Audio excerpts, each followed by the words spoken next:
자기신뢰 3장. 혼자서 가라. 가치 있는 것은 살아간다는 것이지 지금까지 살아왔다는 것이 아니다. 힘은 활동을 멈추고 휴식하는 순간에 소멸한다. 힘은 과거에서부터 새로운 상태로 옮겨가는 순간, 심연을 뛰어넘는 순간, 목표를 향해 돌진하는 순간 속에 존재한다. 영혼은 고정된 것이 아니라 무엇이 되어가는 과정에 있다.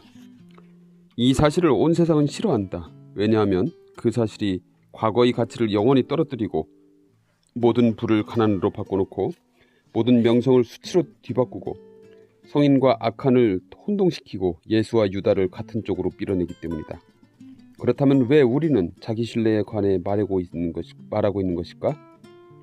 영원히 존재하는 한 힘도 존재하기 때문이다. 그것은 무언가에 의지하는 힘이 아니라 스스로 활동하는 힘이다. 신뢰에 대해 말한다고 해도 피상적인 이야기가 되어버린다. 차라리 신뢰하는 주체에 대해 이야기하자. 주체는 활동하며 존재하기 때문이다. 만물의 원리에 나보다 더 순종하는 사람은 손가락 하나 까딱하지 않고도 나를 지배한다. 영혼의 인력에 의해 나는 그의 주위를 빙빙 돌 수밖에 없다. 뛰어난 덕에 대해 이야기할 때 우리는 그것이 현실에 관한 이야기가 아니라 그저 아름답게 꾸며낸 말이라고 생각한다. 우리는 덕이 지고하다는 것을 알지 못한다. 그리고 유연한 태도로 원리를 받아들인 개인이나 집단이 그렇지 못한 도시와 국가, 왕, 부자, 시인을 자연의 법칙에 따라 제압하고 지배해야 한다는 것을 깨닫지 못하고 있다. 모든 것은 축복받은 하나로 귀결된다. 이것은 자기 신뢰라는 주제에 국한되지 않고 모든 논의에서 도달하게 되는 궁극적인 사실이다. 어디에도 의지하지 않고 그 자체로 존재하는 것이 만물의 근원이 가진 속성이다. 그 속성의 하위 형태인 만물의 가치는 그 속성을 얼마나 갖추고 있는지에 따라 결정된다. 다시 말해 존재하는 모든 것은 내포하고 있는 만큼의 덕에 따라 이 세상에 존재하는 것이다. 상업, 농업, 수렵, 고래잡이, 전쟁, 웅변, 개인적 영향력 등은 덕과 불순한 행위가 공존한 예로서 나의 흥미를 끈다.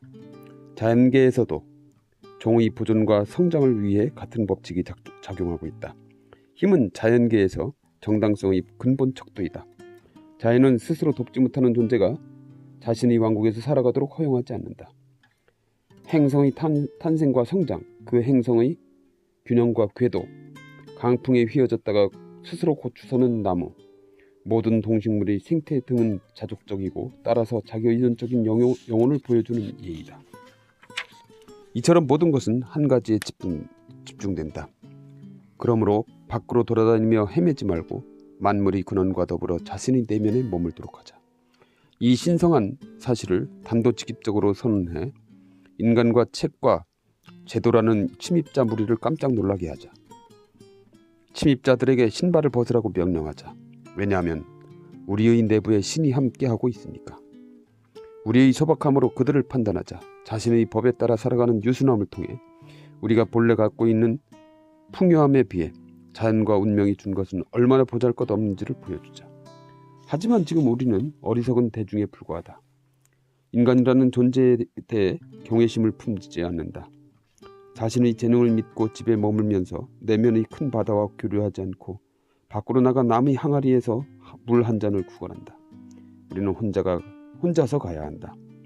나는 예배가 시작되기 전의 고요한 교회를 좋아한다. 어떤 설교보다 그것이 더 좋다. 자신만의 성역이나 신전에 들어가 있는 인간의 얼굴은 얼마나 초연하며 청량하고 순결하게 보이는지. 그러므로 항상 고요하게 앉아있자.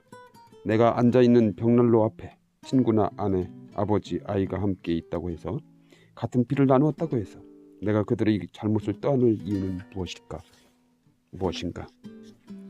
인류에게 나의 피가 흐르고 나에게 인류의 피가 흐른다. 그렇다고 해서 나는 그들의 성마름이나 어리석음을 본뜨지는 않는다. 오히려 그것을 부끄럽게 생각할 뿐이다. 그러나 고립은 기계적인 것이 아니라 영적인 것이어야 한다. 그래서 자신을 고양시키는 것이어야 한다. 당신이 자기만의 성역에 있으려 할 때면 때때로 온 세상이 공모해서 사소한 일로 당신을 괴롭히려 드는 것처럼 여겨질지도 모른다. 친구, 의뢰인, 자녀, 질병, 공포, 결핍, 자선 등이 한꺼번에 몰려와 닫혀있는 문을 두드리면서 이렇게 소리칠 것이다. 어서 이리로 오라. 움직이지 마라. 그들의 혼란 속으로 들어가지 마라. 당신의 우유부단한 호기심이 다른 사람들에게 당신을 괴롭힐 힘을 준 것이다. 누구도 내 행동을 통하지 않고는 내 곁에 가까이 다가올 수 없다. 우리는 사랑하는 것을 갖고 있지만 욕망 때문에 그 사랑을 잃는다. 순종과 신앙이라는 성스러운 경지에 곧바로 도달할 수 없다 해도 적어도 유혹에는 저항하자. 싸울 태세를 갖추고 우리 섹슨족의 가슴에 토르와 보단을. 여기서 주 14, 15를 보면 토르는 북유럽 신화에서 천둥, 전쟁, 농업을 주관하는 신이고, 보단은 주 15에 보면 북유럽 신화에 나오는 오딘의 영어 이름, 오딘을 영어로는 보단이라고 하는군요. 지식, 문화, 군사를 주관하는 최고의 신이다. 본문으로 돌아가서 우리 섹슨족의 가슴에 토르와 보단을, 용기와 굳은 절개를 일깨우자. 지금처럼 평화로운 시기에는 진실을 말하는 것으로 그것을 성취할 수 있다. 거짓된 친절과 거짓된 애정을 점검하자. 우리가 만나서 이야기를 나누는 사람들, 속고 속이는 그 사람들의 기대에 맞춰 더는 그렇게 살지 말자. 그들에게 이렇게 말하자. 아버지여, 어머니여, 아내여, 형제여, 친구여. 나는 지금까지 외견만을 쫓아 당신들과 함께 살아왔다. 하지만 지금부터 나는 진리의 소유물이다. 지금부터 나는 영원히 법이 아닌 어떤 법에도 복종하지 않는다는 것을 알아두시라. 혈연 이외에는 그 어디에도 묶이지 않을 것이다. 부모를 모시고 가족을 부양하고 한 아내의 순결한 남편이 되려고 노력할 것이다. 하지만 이런 관계는 새롭고 전례 없는 방식으로 이루어질 것이다. 세상의 관습을 그대로 따를 생각은 없다. 나는 나 자신이 되지 않으면 안 된다. 나는 이제 더는 당신들을 위해 나 자신을 파괴할 수 없다. 또 당신들을 파괴할 수도 없다. 지금 이대로의 나를 당신들이 사랑해 준다면 우리는 더욱 행복해질 수 있다. 만약 당신들이 그렇게 할 수 없다면 나는 지금 이대로의 모습으로도 사랑받을 수 있는 사람이 되기 위해 노력할 것이다. 내가 좋아하는 것과 싫어하는 것을 감추지 않을 것이다. 심원한 것이 성스러운 것이라고 믿고 내 마음이 즐거워하는 대로, 내 마음이 시키는 대로 저 해와 달 앞에서 언제라도 단호하게 행동할 것이다. 당신들이 고상한 마음을 지니고 있다면 나는 당신들을 사랑할 것이다. 그렇지 않다면 위선적인 관심을 베풀어 당신들과 나 자신을 상처 입히는 일은 하지 않을 것이다. 당신들이 진실하다 해도 그 진실이 나의 진실과 똑같은 것이 아니라면 당신들은 자신의 동료에게 충실하라. 나는 나의 동료를 찾을 것이다.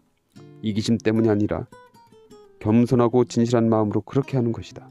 우리는 지금까지 오랫동안 거짓 속에서 살아왔다.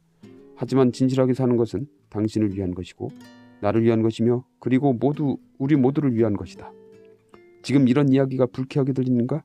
하지만 당신들도 곧 나 자신의 본성뿐 아니라 당신들 자신의 본성이 말하는 것을 사랑하게 될 것이다. 우리가 진실을 쫓아 살아간다면 그 진실이 결국에는 우리를 지켜줄 것이다. 내가 이렇게 말하면 가족과 친구들에게 고통을 주는 것일지도 모르겠다. 그렇다 해도 나는 그들의 감정이 상하지 않도록 하기 위해 나의 자유와 힘을 팔아버릴 수는 없다. 게다가 누구에게나 이성이 눈을 뜨는 순간, 절대 진리의 영역으로 눈을 돌리게 되는 순간이 있다. 그때가 되면 그들은 내가 옳았다는 사실을 알고 내가 그들에게 한 것과 똑같이 행동할 것이다. 세상의 일반적 기준을 거부하면 세상 사람들은 모든 기준을 거부하는 것으로 보고 도덕률을 폐기하자는 것으로 생각한다. 실제로 대담한 감상주의자는 철학의 이름을 빌려 자신의 죄를 미화하려 한다. 그러나 세상의 기준은 무시한다 해도 자신의 의식에서는 도망칠 수 없기에 우리는 참여할 수밖에 없다. 참여하는 방식에는 두 가지가 있다. 하나는 직접적인 방식으로 속죄함으로써 의무를 다하는 것이고 다른 하나는 외부의 기준을 반영하는 방식으로 죄를 씻는 것이다. 두 번째 방식을 택한다면 당신의 아버지, 어머니, 사촌, 이웃, 마을, 고향이나 개와 적절한 관계를 맺었는지 생각해보자. 이 가운데 누군가에게 비난받을 만한 일은 없었는지 되짚어보자. 하지만 이런 외부의 기준을 무시하고 자신의 기준에 따라 스스로 면죄를 선언할 수도 있다. 나에게는 단호한 주장과 완벽한 궤도가 있다. 그 기준에 따르면 세상 사람들이 의무라고 부르는 임무 가운데 내게는 의무가 아닌 것이 많이 있다. 이런 자신의 기준을 만족시킬 수 있다면 세상의 기준을 따를 필요가 없어진다. 이런 규율이 너무 느슨하다고 생각하는 사람이 있다면 단 하루만이라도 자신의 기준에 따라 생활해보라고 말하고 싶다. 인간이 공통적으로 갖고 있는 동기를 버리고 자기 자신을 신뢰하며 스스로 엄격한 주인이 되려고 하는 사람은 내면에 신과 같은 무언가를 가지고 있어야만 한다. 그의 마음은 높고 그의 의지는 충실하며 그의 시야는 맑다. 그는 자기 자신에게 진정한 교의가 되고 사회가 되고 법이 된다. 소박한 목적도 그에게는 평범한 다른 사람들이 철칙으로 생각하는 것과 똑같이 중요한 것이 될 수도 있다. 사회라고 불리는 것에 요즘 나타나는 현상을 보면 이런 종류의 윤리가 필요하다는 것을 누구나 깨닫게 될 것이다. 마치 근육과 심장을 빼앗겨버린 사람처럼 우리는 소심하고 맥없는 울보가 되어버렸다. 우리는 진실을 두려워하고 운명을 두려워하고 죽음을 두려워하고 서로를 두려워한다. 우리 시대에는 위대하고 완전한 인간이 단 한 사람도 나타나지 않고 있다. 생활과 사회 현상을 혁신할 남자와 여자를 모두가 기다리고 있으나 현실에서는 대부분의 사람들이 파산 상태에 있다. 자기 자신의 욕구조차 만족시키지 못하고 자신들이 실제적인 힘에 걸맞지 않은 야망을 갖고 있으며 밤이나 낮이나 다른 사람들에게 기대어 구걸하고 있을 뿐이다. 우리의 살림살이는 구걸하는 거지나 다름없다. 우리의 예술, 직업, 결혼, 종교는 우리가 선택한 것이 아니라 사회가 선택해 준 것이다. 우리는 말로만 전사일 뿐이다. 운명이라는 고된 전장에서 강한 힘이 솟아나는 법인데 우리는 그런 전장에서 달아나고 있다. 요즘 젊은이들은 처음 일을 시작해서 실패하면 완전히 풀이 죽어버린다. 젊은 상인이 사업을 하다 실패하면 주위 사람들은 그의 인생이 끝났다고 말한다. 아주 명석한 천재가 대학 졸업 후 1년 이내에 보스턴이나 뉴욕 같은 대도시 근처에서 취직하지 못했다고 하자 그런 크게 상심해서 나머지 인생 전부를 불평 속에서 보내는 것을 그 자신이나 그의 친구들을 모두 당연하게 생각한다. 그와는 반대로 뉴햄프셔나 버몬트 같은 시골 출신의 강인한 젊은이는 차례로 온갖 직업에 도전한다. 짐을 나르고 밭을 갈고 행상을 하고 학교를 운영하고 설교를 하고 신문을 편집하고 의회에 들어가고 대지주가 된다. 이런저런 일을 하는 동안 역경이 닥쳐와 벼랑으로 굴러떨어져도 그는 언제나 고양이처럼 부드럽게 착지한다. 이런 젊은이는 도시의 인형 같은 젊은이 100명에 맞먹는 가치가 있다. 그는 시대와 나란히 걷고 전문 교육을 받지 못했다는 것을 전혀 부끄러워하지 않는다. 왜냐하면 그는 인생을 미루지 않고 오늘을 살고 있기 때문이다. 그에게는 한 가지 기회가 아니라 100가지 기회가 있다. 스토아 철학자를 불러서 인간의 자원에 관해 논하게 하자. 사람은 누군가에게 기대는 버드나무가 아니라는 것을, 자신의 발로 설 수 있으며 그렇게 해야만 한다는 것을 말하게 하자. 여기서 주 16의 스토아에 대한 설명을 보면은 기원전 300년경 제논이 창시한 그리스 철학의 한 파로서 평온한 마음과 확실한 도덕을 낳는 행동 양식을 제시하는 것이 모든 탐구의 목표라고 주장했다. 본문으로 돌아와서 자기 신뢰를 실천하면 새로운 힘이 모습을 드러낸다. 신의 말이 몸을 얻은 것이 인간이며 인간은 다른 사람들을 치유하기 위해 태어났다. 동정을 받는 것은 수치스러운 일이다. 법률과 책과 우상을 창밖으로 던져버리고 자기 안의 명령에 따라 행동하라. 그러면 세상 사람들은 더 이상 당신을 가엽게 여기지 않고 오히려 감사하며 존경하게 될 것이다. 이런 것들을 스토아 철학자에게 가르쳐달라고 하자. 그렇게 되면 인간의 삶은 영광을 회복할 것이며 그 철학자의 이름은 역사 속에서 영원히 빛날 것이다. 자기 자신을 믿으면 일과 인간관계, 종교, 교육, 연구, 생활양식, 교제, 재산, 관념에서 혁명이 일어날 것이라는 것을 사실을 쉽게 떠올릴 수 있다. 인간은 어떤 기도에 열중하는가? 사람들이 신성한 인물이라고 부르는 것은 그 정도로 훌륭하고 용감한 것이 아니다. 우리의 기도는 언제나 외부를 향하고 있다. 자신과는 아무 관계도 없는 미덕을 통해 알지 못하는 무언가가 외부로부터 더해지기를 기도한다. 그리고 자연과 초자연, 중재와 기적 간의 끝없는 미로 속에서 길을 잃어버린다. 특정한 이익을 구하는 기도는 모든 사람들에게 선이 되지 않는 어떤 것을 구하는 기도는 사악하다. 기도는 가장 높은 관점에서 현실을 내려다보며 조용히 생각하는 것이다. 그것은 인생을 바라보며 기뻐하는 영혼의 독백이다. 기도는 또 자신의 과업을 선이라고 선언하는 신의 영혼이다. 그러나 개인적인 목적을 이루기 위한 기도는 비열한 것이며 도둑질이나 마찬가지이다. 이런 기도는 자연과 의식을 일치하는 것이 아니라 이원적인 것으로 가정한다. 신과 일체가 된 인간은 그 즉시 구걸하지 않게 된다. 그리고 인간이 모든 행위에서 기도를 발견하게 될 것이다. 잡초를 뽑기 위해 들판에 무릎을 굽힌 농부의 기도, 노를 저으며 무릎을 꿇은 사공의 기도는 목적이 비록 하찮은 것이긴 하지만 자연을 통해 들려오는 진정한 기도이다. 플래처가 쓴 본듀카에서 카라타크는 아우다테 신의 마음을 물어보라는 병을 받았을 때 이렇게 대답한다. 여기서 주 17을 보면 존 플래처인데 1579년에서 1625년 사이에 존재하였고 생존하였고 희극과 비극 작품을 많이 남긴 영국의 극작가인 플래처의 본듀카. 본문으로 돌아가서 신의 숨은 뜻은 우리의 노력 속에 있다. 용기야말로 우리에게 최고의 신이다. 또 하나 잘못된 기도는 후회이다. 불평은 자기 신뢰가 부족해서 나오는 것이고 의지가 약하기 때문에 표출되는 것이다. 불행을 뉘우치는 것으로 고통받는 자를 도울 수 있다면 그것도 좋다. 그것이 아니라면 자신의 일에 열중하라. 그러면 잘못이 고쳐지기 시작한다. 후회와 마찬가지로 동정도 필요한 것이다. 부끄러움도 모르고 큰 소리로 울고 있는 사람을 보면 우리는 그의 곁으로 다가가 나란히 앉아서 따라온다. 강한 충격을 가해서 그에게 진실을 전하고 건강을 회복하게 하고 다시 한번 그가 자신의 이성에 귀를 기울이게 하지 않고 함께 눈물을 흘릴 뿐이다. 행운의 비밀은 우리 손 안의 기쁨에 있다. 신에게나 인간에게나 언제나 환영받는 것은 스스로 돕는 사람이다. 그에게는 모든 문이 활짝 열려 있고 모두가 반갑게 인사하고 모든 영광이 돌아가고 모든 사람들의 눈길이 탐내듯 그의 뒤를 쫓는다. 그가 우리의 사랑을 구하지 않았기 때문에 우리의 사랑은 그를 향하고 그를 껴안는다. 그가 자신의 길을 고수하고 우리의 비난을 무시했기 때문에 우리는 필사적으로 마치 변명하듯 그를 껴안고 찬양한다. 사람들이 그를 미워하기 때문에 신은 그를 사랑한다. 조로아스터는 성스러운 신은 불굴의 인간에게 질풍과 같이 강림한다고 말했다. 다시 조로아스터는 성스러운 신은 불굴의 인간에게 질풍과 같이 강림한다. 주 18을 보면 조로아스터는 기원전 628년에서 551년 사이에 그 사이 무렵에 이슬람교 이전에 페르시아의 고대 종교인 조로아스터교를 창시한 사람이다. 본문으로 돌아와서 인간의 기도가 의지의 질병인 것처럼 교의는 지성의 질병이다.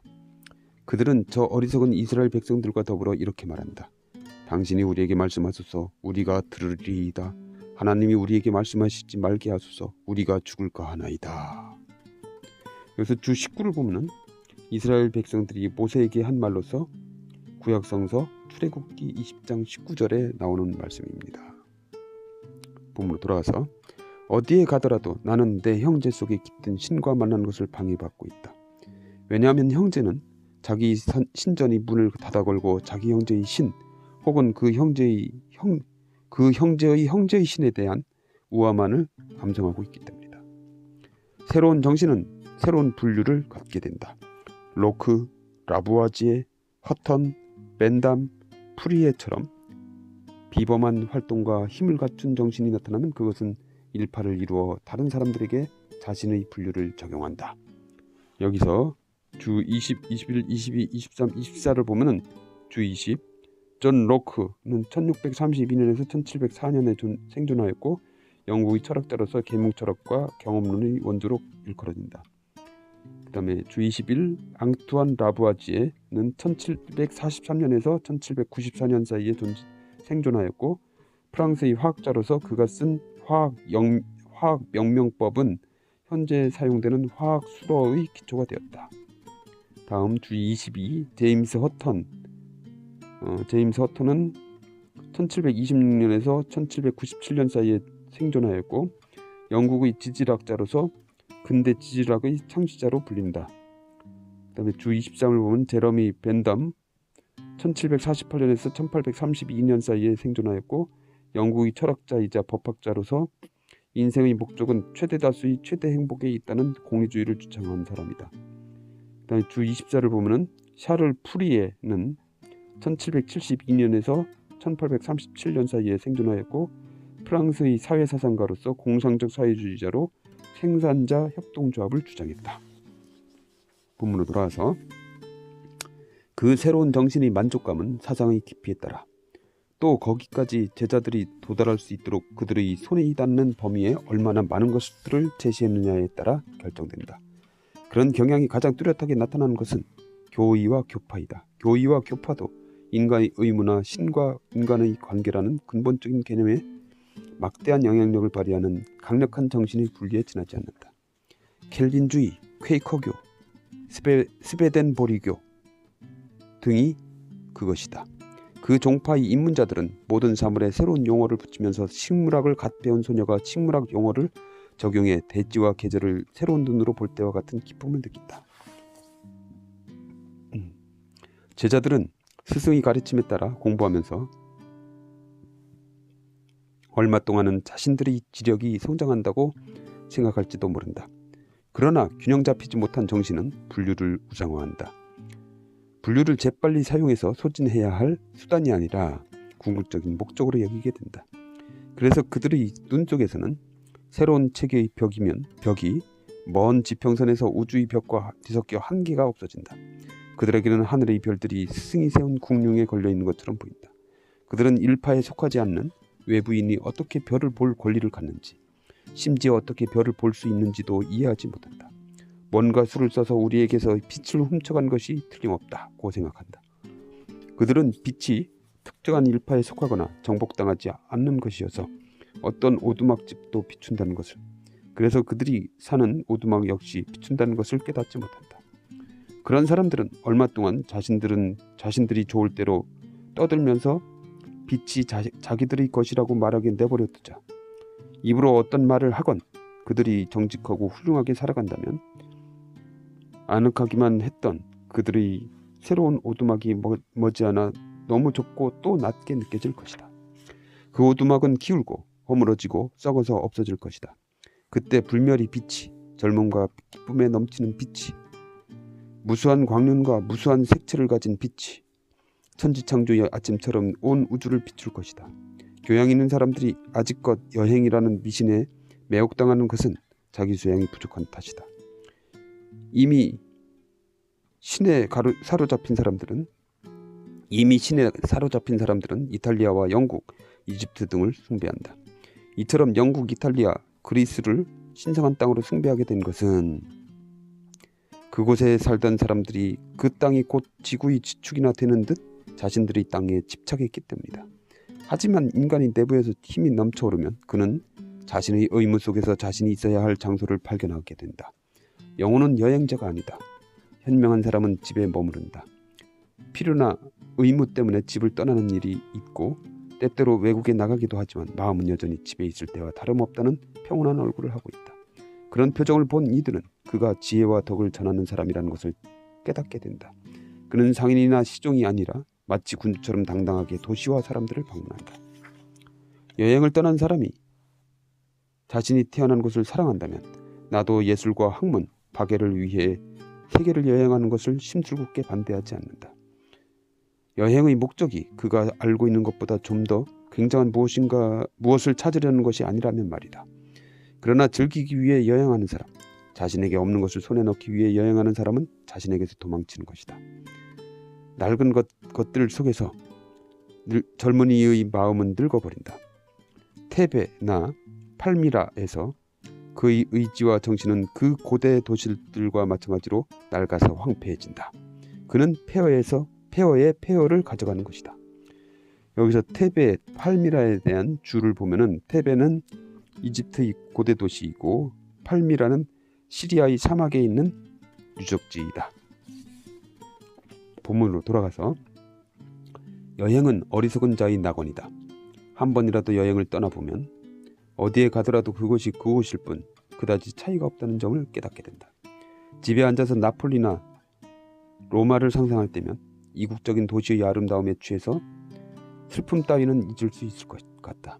나는 짐을 꾸리고 친구들과 작별 인사를 나누고 항해에 나서 마침내 나폴리에서 아침을 맞는다.